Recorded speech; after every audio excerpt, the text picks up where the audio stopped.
আগামী দিনে এই সাম্প্রদায়িক রাজনীতি করার প্রক্রিয়া শুরু হয়ে গেছে ভোটার লিস্ট সংশোধনকে কেন্দ্র করে। এই যে বাড়ি বাড়ি যাচ্ছে, বাড়ি বাড়ি যাওয়ার মধ্য দিয়ে মুসলমানদেরকে বিভ্রান্ত করো, হিন্দুদেরকে চমকাও, সব মিলিয়ে তৃণমূল আর বিজেপি তাদের মধ্যে ভোট বিভাজনের রাজনীতি শুরু করে দিয়েছে। ভোটার লিস্ট সংশোধিত হোক, কিন্তু সাম্প্রদায়িক প্রচার বন্ধ হোক। মানুষকে বিভ্রান্ত করার রাজনীতি যদি ভোটার লিস্ট সংশোধন হয়, তাহলে সাধারণ মানুষের কাছে সাধারণ মানুষ যাবে কোথায়? এই ভোটার লিস্ট সংশোধনের নামে যে একটা উপরে একটা খোলস পড়ে, আসলে ভেতরে কোন ভোটার কোথায় কাকে ভোট দিতে পারে সেই ভোটারকে এখনই ধমকে দেওয়া, তাকে চমকে দেওয়া, কিংবা তার ভোট অন্য কেউ মেরে দেওয়ার জন্য ব্যবস্থা করার প্রক্রিয়া কিন্তু শুরু হবে। আমরা জানি, ভোট করতে গিয়ে দেখেছি, গত নির্বাচনে আমি দেখেছি বুথের মধ্যে যেখানে আমাদের এজেন্ট আছে, তাদের পরিবারকে ধমকে সে এজেন্টকে সেখান থেকে সরিয়ে দিয়ে ছাপ্পা মারা হয়েছে। ভোটের ছাপ্পা তৃণমূলের এখানে প্রচুর রকমের এক্সপার্টিস আছে, তারা পঞ্চায়েত ভোট করতে দেয় না, মিউনিসিপ্যালিটি ভোট করতে দেয় না, ভোট লুট, ভোট ছাপ্পা, ভোট কারচুপি, এটা তৃণমূল পার্টির ঘরানার মধ্যে পড়ে। তাই শুধুমাত্র বিজেপির বিরোধিতার নামে তৃণমূল পার্টি এ বাংলায় ভোট সন্ত্রাস শুরু করে দিয়েছে। যেখানে যে সরকার, যেখানে বিজেপির সরকার, সেখানে ভোটার লিস্ট কারচুপির ক্ষমতা বিজেপি।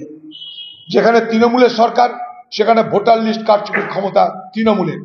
পশ্চিমবঙ্গে প্রত্যেকটা ভোটার তাদের সরকারিভাবে তাদের নাম তালিকাভুক্ত করার দায়িত্ব রাজ্যের নির্বাচন কমিশনের, রাজ্যের সরকারি কর্মচারীদের, যাদেরকে বিএলও করে পাঠানো হয়। তাহলে ভোট যদি কারচুপি হয় এই বাংলায়, প্রথম সেখানটাই ভোট কারচুপির নেতৃত্ব থাকবে তৃণমূলের হাতে। যেখানে বিজেপি সরকার মহারাষ্ট্রে ছিল, হরিয়ানায় ছিল, সেখানে আমরা বিজেপি সরকারের বিরুদ্ধে প্রতিবাদ করে বলেছিলাম ভোট কারচুপি হয়েছে। সেই প্রতিবাদ আমরা নির্বাচন কমিশনের কাছে নিয়ে গেছিলাম। বাংলায় ভোট কারচুপি যদি হয়, সব থেকে অগ্রণী ভূমিকা সেখানটা নেবে তৃণমূল পার্টি। আমরা খুব ভালো করে জানি, তার প্রক্রিয়া শুরু হয়ে গেছে। সেখানটায় এজেন্সি নিয়োগ করা হচ্ছে। এই এজেন্সিগুলো এই বাংলায় সাম্প্রদায়িক বিভাজনের রাজনীতিতে চোস্ত।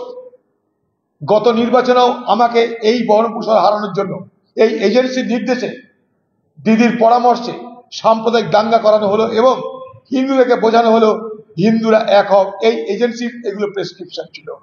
এজেন্সি, দিদি, খোকাবাবু মিলে এই সাম্প্রদায়িক বিভাজন রাজনীতি করেছিল মুর্শিদাবাদ জেলায়। কখনো শুনছি যে দিদি একাই তৃণমূল দলের সবকিছু দেখভাল করবেন, তিনিই দলের প্রথম এবং শেষ কথা, তার নির্দেশই শেষ নির্দেশ। আবার মাঝখানে খোকাবাবু আবির্ভাব ঘটে গেছে। পশ্চিমবঙ্গে ভোটার লিস্ট নিয়ে শুধু নয়, সারা ভারতবর্ষের ভোটার লিস্টের কারচুপি, ভোটার লিস্ট সংক্রান্ত যা যা প্রশ্ন নির্বাচন কমিশনের কাছে, সাধারণ মানুষের কাছে বারবার কংগ্রেস তুলে ধরেছে। যখন মহারাষ্ট্রে, হরিয়ানায় ভোট কারচুপির, ভোটার লিস্ট নিয়ে যখন প্রশ্ন তুলেছিল কংগ্রেস, মহারাষ্ট্রে হারের পিছনে লোকসভা এবং বিধানসভা নির্বাচনের মধ্যে 29 লক্ষ ভোটার কিভাবে বেড়ে গেল, ভারতবর্ষের পার্লামেন্টে, মহারাষ্ট্রে কংগ্রেস এই প্রশ্ন বারবার তুলেছে, নির্বাচন কমিশনের কাছেও বারবার দাবি করেছে। সেদিন কিন্তু এই তৃণমূলের আজকের সংশোধনকারীরা কোনো মাথা ঘামায়নি। যাই হোক, ভোটার লিস্ট সংশোধনের কাজ যখন হয়, তখন প্রত্যেকটা পার্টির উচিত সেই ভোটার লিস্ট সংশোধন ঠিক মতন হচ্ছে কিনা দেখে নেওয়ার। কিন্তু ভোটার লিস্টকে সংশোধন করার নামে যেন বাংলায় নতুন করে ভোট প্রচার, ভোট পর্ব শুরু হয়ে গেল। কে কোথায় কাকে ভোট দিতে পারে তার আগাম তালিকা তৈরি করে তাদেরকে ভয় ভীতি প্রদর্শন এবং তার পাশাপাশি সাম্প্রদায়িক বার্তা প্রচার করা হচ্ছে। এখন থেকে মুসলমানদেরকে বোঝানো হচ্ছে ভোটার লিস্ট সংশোধনের নাম করে গিয়ে যে এনআরসি আসছে, দিদি থাকলে কোনো মুসলমানকে পশ্চিমবঙ্গ ছাড়তে হবে না, নাহলে সব মুসলমানকে পশ্চিমবঙ্গ ছেড়ে চলে দিতে হবে। অর্থাৎ এই ভোটার লিস্ট সংশোধনকে কেন্দ্র করে টিএমসি পার্টি তার সাম্প্রদায়িক প্রচার শুরু করে দিয়েছে। ভোটার লিস্ট সংশোধিত হোক, কিন্তু সাম্প্রদায়িক প্রচার বন্ধ হোক। মানুষকে বিভ্রান্ত করার রাজনীতি যদি ভোটার লিস্ট সংশোধন হয়, তাহলে সাধারণ মানুষের কাছে সাধারণ মানুষ যাবে কোথায়?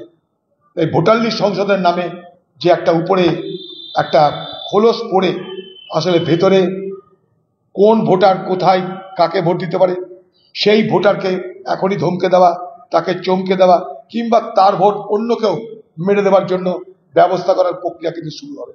আমরা জানি, ভোট করতে গিয়ে দেখেছি, গত নির্বাচনে আমি দেখেছি বুথের মধ্যে যেখানে আমাদের এজেন্ট আছে, তাদের পরিবারকে ধমকে সে এজেন্টকে সেখান থেকে সরিয়ে দিয়ে ছাপ্পা মারা হয়েছে। ভোটের ছাপ্পা তৃণমূলের এখানে প্রচুর রকমের এক্সপার্টিস আছে, তারা পঞ্চায়েত ভোট করতে দেয় না, মিউনিসিপ্যালিটি ভোট করতে দেয় না, ভোট লুট, ভোট ছাপ্পা, ভোট কারচুপি, এটা তৃণমূল পার্টির ঘরানার মধ্যে পড়ে। তাই শুধুমাত্র বিজেপির বিরোধিতার নামে তৃণমূল পার্টি এ বাংলায় ভোট সন্ত্রাস শুরু করে দিয়েছে। যেখানে যে সরকার, যেখানে বিজেপির সরকার, সেখানে ভোটার লিস্ট কারচুপির ক্ষমতা বিজেপি।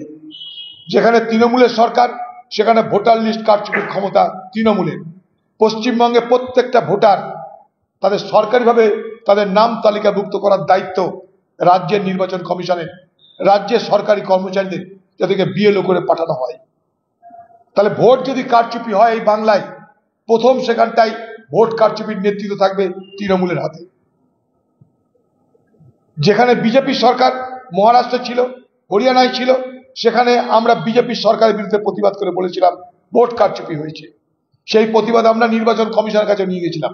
বাংলায় ভোট কারচুপি যদি হয়, সব থেকে অগ্রণী ভূমিকা সেখানটা নেবে তৃণমূল পার্টি।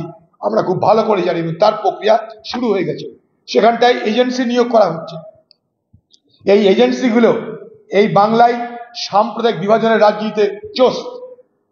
গত নির্বাচনেও আমাকে এই বহরমপুর হারানোর জন্য এই এজেন্সির নির্দেশে, দিদির পরামর্শে সাম্প্রদায়িক দাঙ্গা করানো হলো এবং হিন্দুদেরকে বোঝানো হলো হিন্দুরা এক হোক। এই এজেন্সির এগুলো প্রেসক্রিপশন ছিল।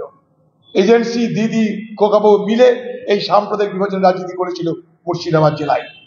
আবার আগামী দিনে এই সাম্প্রদায়িক রাজনীতি করার প্রক্রিয়া শুরু হয়ে গেছে ভোটার লিস্ট সংশোধনকে কেন্দ্র করে।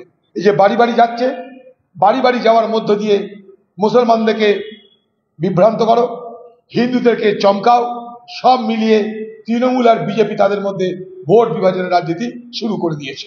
আপনি যে এজেন্সির কথা বলেন, সেই এজেন্সি মাঝে শোনা ছিল থাকবে না, কিন্তু আবার প্রতিটি বিধানসভায় সেই সব এজেন্সি আবার এই এজেন্সিকে দিদি বলেছিলেন ত্যাগ ত্যাগ।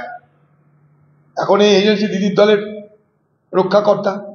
এই এজেন্সিগুলো মূলত পয়সা খেয়ে এ বাংলার সুস্থ বাতাবরণকে সাম্প্রদায়িকতায় বিষাক্ত করছে, তাতে এজেন্সির বিরাট ভূমিকা। এই এজেন্সিগুলো তৃণমূল পার্টির ক্যান্ডিডেট ঠিক করে পয়সা খেয়ে, এটা সবাই জানে। তো তৃণমূল পার্টি এখন এজেন্সির পার্টি হয়ে গেছে। তৃণমূল পার্টি আর রাজনৈতিক দল নয়, এখন এজেন্সির দল। এজেন্সি পুলিশ মিলিয়ে তৃণমূল পার্টিকে পরিচালনা করে।